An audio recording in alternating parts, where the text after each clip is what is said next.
네, 여러분 반갑습니다. 이번 시간에는 대물적 강제 수사에 대해서 살펴보도록 하겠습니다. 지난번까지는 대인적 강제 수사에 대해서 살펴봤고요. 이제 대물적 강제 수사로 들어가 보도록 하겠습니다.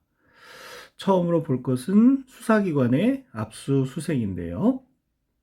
압수수색에도 공판 단계에서 하는 법원의 압수수색도 있지만 지금은 수사 단계에서 이야기하는 수사기관의 압수수색입니다. 먼저 압수라는 것은 수사기관이 강제로 타인의 물건에 대한 점유를 취득하는 것이죠. 그래서 강제 수사의 일종이 되고요. 압수라는 것은 점유 취득 자체의 강제성이 수반되는 형태의 압수가 있고요. 이걸 협의의 압수라고 하고, 압수할 물건을 지정해서 소유자, 소지자 또는 보관자에게 제출을 명하는 형태의 압수가 있고요. 세 번째로 이미 제출받은 물건이나 유류물에 대하여 영장 없이 하는 형태의 압수가 있습니다. 이 중에서 형사소송법 215조의 수사기관의 압수라는 것은 1번과 2번의 형태를 말한다고 하겠습니다. 수색이란 수사기관이 물건 또는 사람의 발견을 목적으로 물건 장소 및 사람의 신체 등에 대해서 행하는 역시 강제수사입니다. 수색은 보통 대개 압수를 위한 전제로서 행하여지고 있지요. 그래서 압수, 수색 영장이 보통 하나의 문서로 되어 있는 거고요. 자, 판례에 따르면은 수출입 물품 통관 검사 절차에서 이루어지는 물품의 개봉, 치료 채취, 성분 분석 등의 검사가 수출입 물품에 대한 적정한 통관 등을 목적으로 한 행정조사의 성격을 가지는 것으로서 행정조사라는 거죠. 행정조사라는 것은 괄호 안에 있는 것처럼 행정기관이 정책을 결정하거나 직무를 수행하는 데 필요한 정보나 자료를 수집하기 위해서, 즉 행정 목적을 달성하기 위해서 현장 조사, 문서 열람, 시료 채취 등을 조사 대상자에게 보고할 것을 요구하거나 자료 제출할 것을 요구하거나 출석, 진술 요구를 행하는 활동을 말한다는 것이죠. 행정조사 기본법에 그와 같은 규정을 두고 있습니다. 이와 같이 행정조사의 성격을 가지는 것이기 때문에 수출입 물품의 통관조사가요, 수사기관의 강제 처분이라고 할 수 없기 때문에 세관 공무원은 압수수색 영장 없이 이러한 통관검사를 진행할 수 있고, 세관 공무원이 통관검사를 위하여 직무상 소지하거나 보관하는 물품을 수사기관에 임의로 제출한 경우에는 비록 소유자의 동의를 받지 않았다고 하더라도 수사기관이 강제로 점유를 취득하지 않은 이상 해당 물품을 압수한 것이라고 할 수는 없다. 이렇게 해서 통상적인 세관물품 통관검사는 행정조사에 해당한다라고 판시를 한 바가 있습니다. 그러나 마약류 불법거래 방지에 관한 특례법 4조 1항에 따른 조치의 일환으로 특정한 수출입 물품을 개봉을 해서 검사하고 그 내용물의 점유를 취득한 행위는 수출입 물품에 대한 적정한 통관 등을 목적으로 하는 경우와는 달리, 앞서 본 것과 달리 범죄 수사인 압수 또는 수색에 해당해서 사전 또는 사후에 영장을 받아야 한다라고 해서 구별하고 있는 것을 볼 수가 있습니다. 2014도 8719 판결의 내용인데요. 쟁점은 수출입 물품을 검사하는 과정에서 마약류가 감춰져 있다고 밝혀지거나 그러한 의심이 드는 경우에 마약류 불법거래 방지에 관한 특례법 제4조 1항에 따라 검사의 요청으로 세관장이 행하는 조치에 영장주의 원칙이 적용되느냐가 문제였고, 그 조항에 따른 조치의 일환으로 특정한 수출입 물품을 개봉해서 검사하고 그 내용물의 점유를 취득한 행위가 범죄 수사인 압수 또는 수색에 해당하는지, 그에 해당한다 그러면 사전 또는 사후의 영장을 받아야 하기 때문에 그렇게 된 거죠. 자, 그 내용을 보시면 앞서 이야기한 것처럼 행정조사와는 달리 범죄 수사인 압수수색에 해당한다고 한 내용이 되겠습니다. 내용을 보시죠. 수사기관에 의한 압수수색의 경우 헌법과 형사소송법이 정한 적법 절차와 영장주의 원칙은 법률에 따라 허용된 예외사유에 해당하지 않는 한 관철되어야 한다. 적법 절차의 원칙과 영장주의 원칙이 관철돼야 된다는 것이죠. 세관 공무원이 수출입 물품을 검사하는 과정에서 마약류가 감춰져 있다고 밝혀지거나 그러한 의심이 드는 경우 검사는 그 마약류의 분산을 방지하기 위하여 충분한 감시 체제를 확보하고 있어서 수사를 위하여 이를 외국으로 반출하거나 대한민국으로 반입할 필요가 있다는 요청을 세관장에게 할 수가 있고요. 세관장은 그 요청에 응하기 위하여 필요한 조치를 할 수 있도록 규정하고 있습니다. 마약류 불법 거래 방지에 관한 특례법이라는 법에서 그렇게 규정을 하고 있는 것이죠.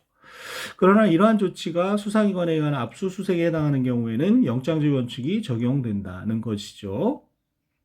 물론 수출입 물품 통관 검사 절차에서 이루어지는 물품의 개봉, 시료 채취, 성분 분석 등의 검사는 수출입 물품에 대한 적정한 통관 등을 목적으로 조사를 하는 것이어서 이를 수사기관의 강제처분이라고 할 수 없기 때문에 세관 공무원은 압수수색 영장 없이 이러한 검사를 진행할 수가 있는데요.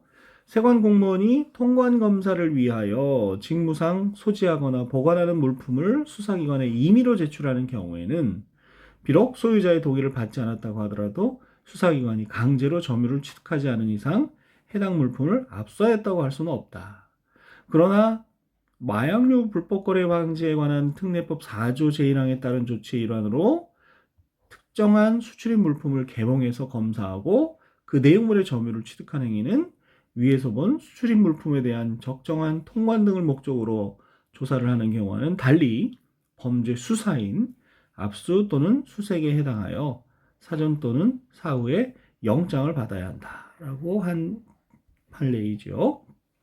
통상적인 통관 검사와 구별해야 되겠습니다. 자, 이와 같은 압수수색을 하기 위한 요건으로서는요, 첫 번째로 범죄 혐의가 있어야 하겠습니다. 그래서 압수수색을 할 때는 피의자가 죄를 범하였다고 의심할 만한 정황이 있어야 하고요.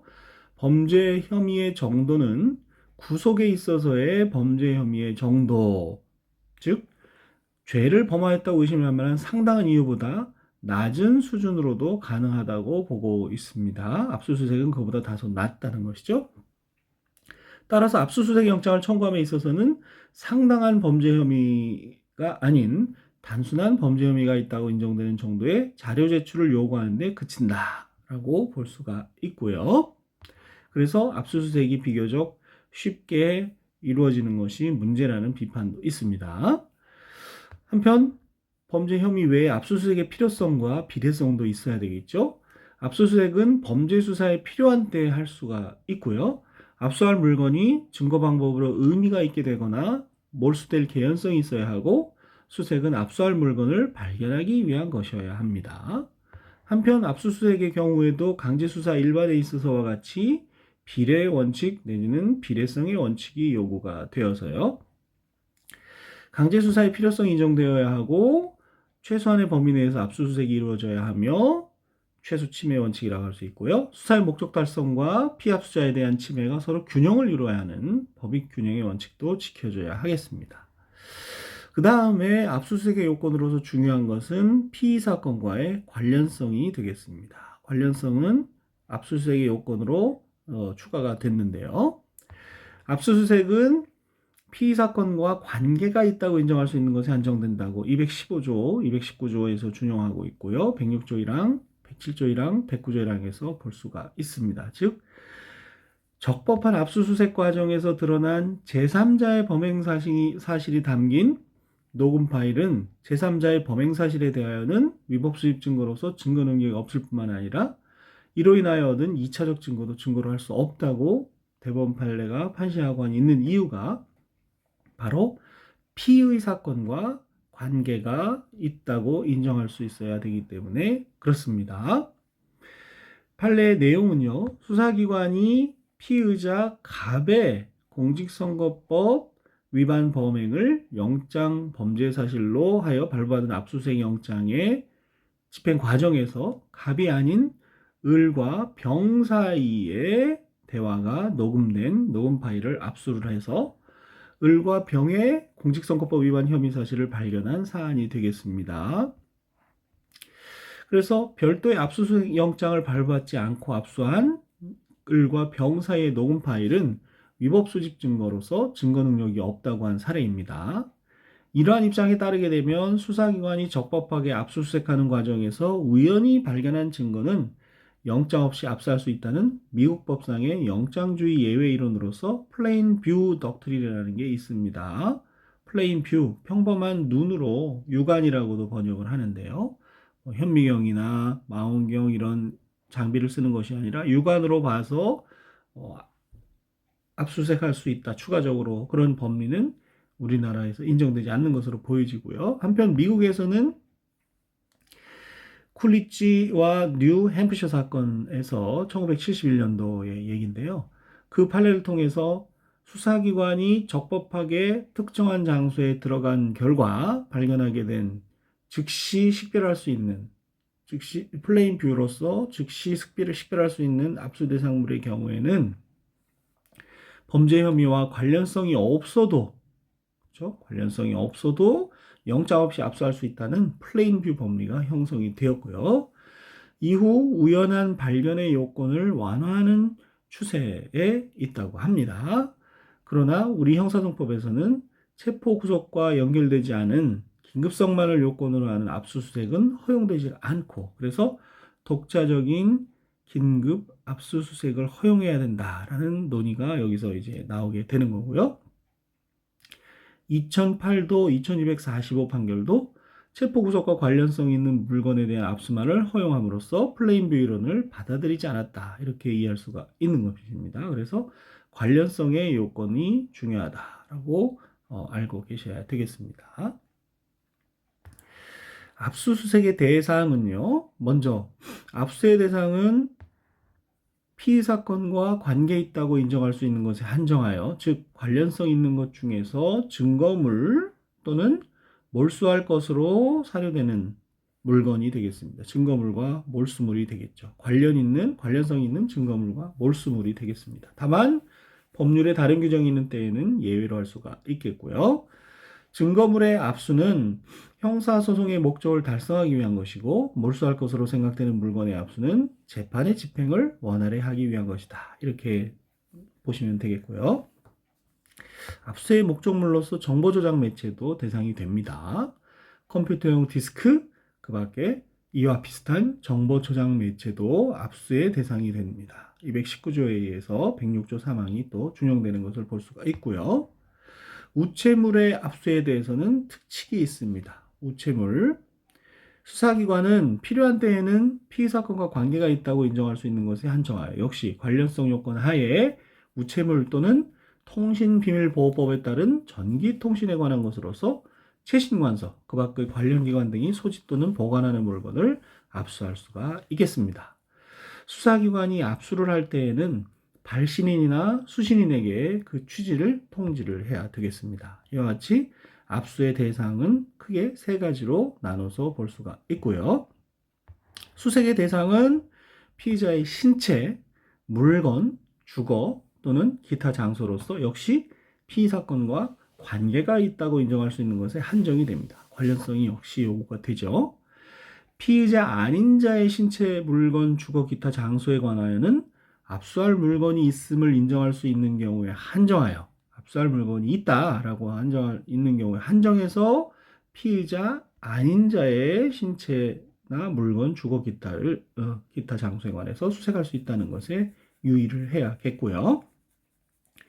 영장 발부에 사유로 된 범죄 혐의 사실과 무관한 별개의 증거를 압수했을 경우에는 원칙적으로 이를 증거로 사용할 수 없습니다. 앞서 갑의 공직선거법 위반 혐의 사실에 대해서 영장을 받고 을병의 공직선거법 위반 혐의 사실에 대한 자료를 압수한 경우에서 볼 수가 있죠. 원칙적으로 증거 능력이 없습니다. 그러나 압수수색의 목적이 된 범죄나 이와 관련된 범죄의 경우에는 이라고 해서 압수수색의 목적이 된 범죄나 이와 관련된 범죄의 경우에는 압수수색의 결과를 유죄 증거로 사용할 수 있다라고 관련 있는 범죄에 대해서 언급을 하고 있는데요. 대법원 2013도 11,233호 판결을 보시면요. 검사 또는 사법경찰관은 범죄 수사에 필요한 때에는 피의자가 죄를 범하였다고 의심할 만한 정황이 있는 경우에 판사로부터 발부받은 영장에 의하여 압수수색을 할 수가 있겠죠. 원칙적인 압수수색의 모습입니다. 그러나 압수수색 영장 발부의 사유로 된 범죄 혐의 사실과 관련된 증거에 한하여 할 수 있으므로 영장 발부의 사유로 된 범죄 혐의 사실과 무관한 별개의 증거를 압수하였을 경우 이는 원칙적으로 유죄 인정의 증거로 사용할 수가 없지요. 다만 수사기관이 별개의 증거를 피압수자 등에게 환부하고 후에 이미 제출받아 다시 압수하였다면 증거를 압수한 최초의 절차 위반 행위와 최종적인 증거 수집 사이의 인과관계가 단절되었다고 평가할 수 있으나 그렇죠? 위법 수집 증거와 그로 인한 파생 증거, 2차적 증거의 증거 능력을 인정하는 대법원 판례의 논리가 인과관계가 단절 희석되느냐의 문제인데요. 이와 같이 위법한 압수수색을 했다가 환부하고 다시 별도로 이미 제출받은 경우에는 인과관계가 단절되었다고 볼 수가 있겠지만 환부 후 다시 제출하는 과정에서 수사기관의 우월적 지위에 의하여 이미 제출 명목으로 실질적으로는 강제적인 압수가 행해질 수 있기 때문에 이미 제출에 임의성이 있다는 점에 관하여는 검사가 합리적 의심을 배제할 수 있을 정도로 증명하여야 하고 임의로 제출된 것이라고 볼 수 없는 경우에는 증거 능력을 인정할 수 없다라고 하고 있습니다. 압수한 형태로서 이미 제출에 대해서는 이미 압수에 의해서 봤습니다만 보다 자세한 것은 뒤에서 배우겠습니다. 그리고 그와 같은 이미 제출에 대해서는 이와 같은 법리를 요구하고 있다는 것도 같이 알아두셔야 되겠습니다. 압수수색 영장의 범죄 혐의 사실과 관련성이 인정되는 범죄 사실은 뭘 말하느냐? 압수수색 영장에 기재한 혐의 사실과 객관적인 관련성이 있고 압수수색 영장 대상자와 피의자 사이에 인적 관련성이 있는 범죄를 말합니다. 즉 객관적 관련성과 인적 관련성이 있는 범죄를 관계에 있는 범죄라고 볼 수가 있는데 객관적 관련성이라는 것은 압수수색 영장에 기재된 혐의 사실 자체 또는 그와 기본적 사실관계가 동일한 범행과 직접 관련되어 있는 경우는 물론이고 범행 동기와 경위, 범행 수단과 방법, 범행 시간과 장소 등을 증명하기 위한 간접 증거나 정황 증거로 사용될 수 있는 경우에도 인정이 될 수가 있고요. 그 관련성은 영상에 기재된 혐의 사실의 내용과 수사의 대상, 영장이죠. 영상이 아니라 영장에 기재된 혐의 사실의 내용과 수사의 대상, 수사 경위 등을 종합해서 구체적, 개별적 연관관계가 있는 경우에만 인정이 된다. 피의자와의 인적 관련성이라는 것은 어떻게 인정하느냐? 압수수색 영장에 기재된 대상자와 대상자의 공동정범이나 교사범 등 공범이나 간접정범은 물론 필요적 공범 등에 대한 피고 사건에 대해서도 인적 관련성이 인정될 수 있다고 합니다. 이와 같은 대법원 판례의 입장을 잘 기억을 해 놓으셔야 되겠습니다. 그래서 관련 판례로서 계속해서 2019도 14,342호 판결을 한번 보시면요. 영장 발부의 사유로 된 범죄 혐의 사실과 무관한 별개의 증거를 압수한 경우에 이를 유죄 증거로 사용할 수 있는지 여부인데 원칙적으로 안 된다는 것이죠. 압수수색의 목적이 된 범죄나 이와 관련된 범죄의 경우 그 압수수색의 결과를 유죄 증거로 사용할 수 있는지 그리고 압수수색 영장의 범죄 혐의 사실과 관계 있는 범죄라는 것의 의미는 무엇인지 앞서 본 바 있습니다만 다시 한번 확인해 보겠습니다. 그리고 이때 혐의 사실과의 객관적 관련성이 인정되는 범위를 어떻게 판단할 것이냐 역시 앞에서 살펴봤습니다만 다시 복습을 해보지요. 자, 피고인 갑이 2018년 5월 6일경 피해자 A에 대하여 저지른 간음, 유인, 미수 및 통신매체 이용, 음란의 각 범행과 관련해서 무슨 범죄인지 알겠죠? 수사기관이 압수한 갑 소유의 휴대전화에 대한 디지털 정보 분석 결과 갑이 2017년 12월경부터 2018년 4월경까지 일단 시간이 다르지만요. 사이에 저지른 다른 피해자 B, C, D에 대한 간음, 유인, 미수 포함해서 등의 각 범행에 관한 자료들이 추가로 취득이 된 사안입니다. 원래 영장 범죄 사실과 압수한 자료가 다른 부분이죠. 이 경우에 어떻게 판단했느냐. 첫째, 이 사건 압수수색 영장에 기재된 혐의 사실은 미성년자인 A에 대하여 간음행위를 하기 위한 중간 과정 내지 그 수단으로 평가되는 반면에 갑은 상습범으로 처벌될 가능성이 완전히 배제되지 아니한 상태에 있었습니다. 두 번째, 실제로 2017년 12월경부터 2018년 4월경까지 사이에 저질러진 위 추가 범행들, 피해자 BCD에 대한 범행들은 피해자 A에 대한 이 사건 압수수색 영장에 기재된 혐의 사실의 일시인 2018년 5월 7일과 시간적으로 근접할 뿐 아니라 미성년자인 피해자들을 대상으로 저지른 일련의 성범죄로서 범행 동기, 범행 대상, 범행의 수단과 방법이 공통되고요. 이 사건 추가 자료들은 이 사건 압수수색 영장의 범죄 사실에 대한 주관적 구성 요건을 뒷받침하는 간접 증거로 사용될 수 있었고, 간접 증거라는 것은 입증하려고 하는 사실을 직접 증명하는 게 아니라 말 그대로 다른 간접 사실을 증명을 하고 그 간접 사실로서 주요 사실, 입증하려고 하는 사실을 증명하는 증거를 말하는데요. 추론을 할 수 있게 하는 증거인데요. 어쨌거나 간접 증거로 사용될 수 있고요. 피해자 A에 대한 범행에 대해서 범행 수법 및 준비 과정, 계획 등에 관한 정황 증거에 해당할 뿐 아니라 그 정황 증거는 간접 증거의 일종이 되겠지요. 정황 증거, 간접 증거에 대해서는 역시 증거법에서 자세하게 다룹니다만은 지금 필요한 경우에는 개념만이라도 찾아봐 놓으시길 바라고요. 그와 같은 간접 증거에 해당할 뿐 아니라 진술의 신빙성을 판단할 수 있는 자료로도 사용될 수가 있었다는 점 등을 이유로 해서 추가 자료들로 인하여 밝혀진 갑의 피해자 BCD에 대한 범행은 이 사건 피해자 A에 대한 압수수색 영장의 범죄 사실과 단순히 동종 또는 유사 범행인 것을 넘어서서 구체적, 개별적 인과관계가 있는 경우에 해당한다. 따라서 객관적 관련성을 갖추었다고 판단한 그런 판례가 되겠습니다. 객관적 관련성에 대한 인정한 주요 판례가 되겠고요. 한편 대법원은요, 경찰이 성폭력 범죄 처벌 등에 관한 특례법 위반, 카메라 등 이용 촬영 범죄 혐의로 이미 제출받은 휴대전화를 피고인과 함께 탐색을 하다가 다른 범행에 관한 동영상을 발견하고 이를 함께 기소한 사건에서 뭐라고 판단을 했느냐 하면 다른 범행에 관한 동영상은 이미 제출에 따른 압수의 동기가 된 범행의 동기와 경위, 범행 수단과 방법 등을 증명하기 위한 간접 증거나 정황 증거로 사용될 수 있기 때문에 역시 간접 증거나 정황 증거가 나왔죠. 구체적, 개별적 연관 관계가 인정이 되어서 관련성이 있는 증거에 해당하고 경찰관이 피의자 신문 당시 휴대전화를 피고인과 함께 탐색하는 과정에서 발견된 다른 범행에 관한 동영상을 추출, 복사하였고 피고인이 직접 다른 범행에 관한 동영상을 토대로 범죄 일람표 목록을 작성 제출하였으므로 실질적으로 피고인에게 참여권이 보장이 되고 전자정보 상세 목록이 교부된 것과 다름이 없다는 이유로 다른 범행에 관한 동영상의 증거 능력을 부정했던 원심을 파기한 사례가 있습니다. 이 판례 내용도 앞서 판례 내용과 연관지어서 봐 놓으셔야 되겠습니다. 관련해서 몇몇 판례들을 살펴보면요. 2017도 13,458호 판결을 보겠습니다.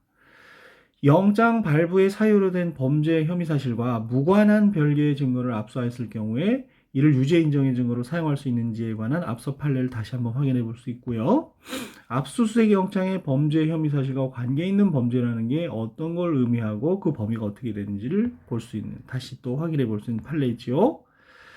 자, 판례 내용을 보시면요. 형사소송법 215조지 1항에 따르면 영장 발부의 사유로 된 범죄 혐의 사실과 무관한 별개의 증거, 즉 이런 거를 뭐라고 부르냐면 별건 증거 또는 더 많이 쓰는 얘기 무관 정보라는 표현도 씁니다.를 압수했을 경우에 이는 원칙적으로 유죄 인정의 증거로 사용할 수가 없죠. 왜냐하면 관련성이 없기 때문에요. 그러나 압수수색의 목적이 된 범죄나 이와 관련된 범죄의 경우에는 압수수색의 결과를 유죄 증거로 사용할 수 있습니다.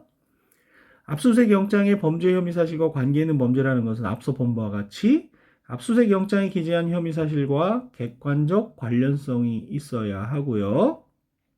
또 압수수색 영장 대상자와 피의자 사이에 인적 관련성이 있는 범죄를 의미한다고 우리가 이미 봤습니다. 그중 범죄 혐의 사실과의 객관적 관련성이라는 것은 압수수색 영장에 기재된 혐의 사실 자체 또는 그와 기본적 사실관계가 동일한 범행과 직접 관련되어 있는 경우는 물론이고요. 여기서 기본적 사실관계가 동일하다는 것은 공소장 변경 부분에서 다시 자세하게 다루겠습니다. 사회적 사실관계가 기본적인 점에서 동일하다라는 기본적 사실관계 동일설이 공소장 변경에서 등장을 할 겁니다. 그와 같은 경우는 물론이고 범행 동기와 경위, 범행 수단과 방법, 범행 시간과 장소 등을 증명하기 위한 간접 증거나 정황 증거 등으로 사용될 수 있는 경우에도 인정될 수가 있습니다. 그 관련성은 압수수색 영장에 기재된 혐의 사실의 내용과 수사 대상, 수사 경위 등을 종합하여 구체적, 개별적 연관 관계가 있는 경우에만 인정이 되겠습니다. 봐야 하고 혐의 사실과 단순히 동종 또는 유사 범행이라는 사유만으로 관련성이 있다고 할 것은 아닙니다. 그리고 피의자와 사이의 인적 관련성이라는 것은 압수수색 영장에 기재된 대상자의 공동정범이나 교사범 등 공범 또는 간접정범은 물론 필요적 공범 등에 대한 피고 사건에 대해서도 인정될 수 있다. 따라서 피고인에 대한 1차 압수수색 영장에 기재된 허위사실 공표 사건의 혐의 사실이었는데요. 피고인이 2016년 4월 11일 선거운동과 관련하여 자신의 페이스북에 허위의 글을 게시하였다는 것이고 이 사건 공소사실은 2016년 3월 30일경 선거운동과 관련하여 자신의 페이스북에 선거 홍보물 게재 등을 부탁하면서 공소의 일에게 금품을 제공하였던 것으로서 이 사건 공소사실은 1차 압수수색 영장 기재 혐의 사실에 대한 범행의 동기와 경위, 범행 수단과 방법, 범행 시간과 장소 등을 증명하기 위한 간접 증거나 정황 증거로 사용될 수 있는 경우에 해당하기 때문에 역시 증거 능력을 인정할 수 있다. 인적 관련성 역시 객관적 관련성과 더불어 인정할 수 있다라고 했던 그런 판례가 되겠습니다. 자, 계속해서 2021도 만 34호 판결을 보시면요. 수사기관은 피해자 A에 대한 강제추행과 카메라 이용 촬영을 범죄 사실로 해서 피고인의 휴대전화 등에 대한 압수수색 영장을 발부받았고요. 그 집행 과정에서 피해자 A에 대한 범죄 사실 외에 다른 피해자들에 대한 범죄 사실과 관련한 전자정보를 압수를 했고 피고인은 피해자 A에 대한 음란물 제작과 성적 학대 행위를 포함하여 다른 피해자들에 대한 여러 범죄 사실로 공소가 제기가 된 사안입니다. 원심은 피해자 A에 대한 음란물 제작과 성적 학대 행위 부분만 유죄로 판단을 하고 다른 피해자들에 대한 부분에 관하여는 범죄 사실 사이에 객관적 관련성이 인정되지 않아서 수사기관이 압수한 전자정보의 증거 능력이 인정되지 않고 이를 근거로 한 2차적 증거도 인과관계가 희석, 단절되지 않는다고 보아서 무죄로 판단을 했는데요. 그에 대해서 대법원은요. 위 압수수색 영장은 피해자 A에 대한 범죄 사실과 관련한 직접 증거뿐 아니라 그 증명에 도움이 되는 간접 증거 또는 정황 증거를 확보하기 위한 것이라고 볼 수가 있고 압수수색 영장에 따라서 압수된 전자정보 및 그 분석 결과 등은 혐의 사실의 간접 증거 또는 정황 증거로 사용될 수 있는 경우에 해당해서 압수수색 영장 기재의 혐의 사실과의 객관적 관련성이 인정된다고 판단을 해서 원심 판결의 무죄 부분 중에 다른 피해자들에 대한 부분을 파기환송했던 사례가 되겠습니다. 역시 인적, 객관적 관련성을 인정한 판례가 되겠고요. 2023년도에 선고된 2018도 19,782호 판결은요. 자, 전자정보 압수수색 과정에서 생성한 이미징 사본 등의 복제본에 혐의 사실과 관련 없는 즉 무관한 전자정보가 남아있는 경우에 이를 새로운 범죄 혐의의 수사를 위해서 탐색, 복제 또는 출력할 수 있는지 여부가 문제됐던 사안입니다. 전자정보 압수수색에서 또 다루겠습니다만은 내용을 보시면 수사기관의 전자정보에 대한 압수수색이 요즘 거의 많은 부분을 차지하고 있죠. 원칙적으로 영장 발부의 사유로 된 범죄 혐의 사실과 관련된 부분만을 문서로 출력을 해서 수집하거나 수사기관이 휴대한 저장 매체에 해당 파일을 복제하는 방식으로 이루어져야 하고요. 수사기관이 저장 매체 자체를 직접 반출하거나 그 저장 매체에 들어있는 전자 파일 전부를 하드카피나 이미징 등 형태, 즉 복제본으로 수사기관 사무실 등 외부에 반출하는 방식으로 압수수색하는 것은 어떤 요건이 필요하냐? 현장의 사정이나 전자정보의 대량성으로 인해서 관련 정보 획득에 긴 시간이 소요되거나 전문 인력에 의한 기술적 조치가 필요한 경우 등 범위를 정하여 출력 또는 복제하는 방법이 불가능하거나 압수의 목적을 달성하기에 현저히 곤란하고 인정되는 때에 하여 예외적으로 인정될 수 있을 뿐이라는 게 대법원 판례 입장입니다. 수사기관은 복제본에 담긴 전자정보를 탐색을 해서 혐의 사실과 관련된 정보는 유관정보라고 하는 것이죠. 관련 없는 정보는 무관정보라고 하는 것이고요. 를 선별하여 출력하거나 다른 저장 매체에 저장하는 등으로 압수를 완료하게 되면 혐의 사실과 관련된 전자정보, 즉 무관정보를 어떻게 해야 된다고요? 삭제 또는 폐기하여야 합니다. 그렇죠? 삭제, 폐기 의무가 있는 것이죠. 수사기관이 새로운 범죄 혐의의 수사를 위하여 무관정보가 남아있는 복제본을 열람하는 것은 압수수색 영장으로 압수되지 않은 전자정보를 영장 없이 수색하는 것과 다르지 않다. 따라서 복제본은 더 이상 수사기관의 탐색, 복제 또는 출력 대상이 될 수 없으며 수사기관은 새로운 범죄 혐의의 수사를 위하여 필요한 경우에도 유관 정보만을 출력하거나 복제한 기존 압수수색의 결과물을 열람할 수 있을 뿐이다 라고 해서 제한적으로 해석하고 있는 것을 볼 수가 있습니다.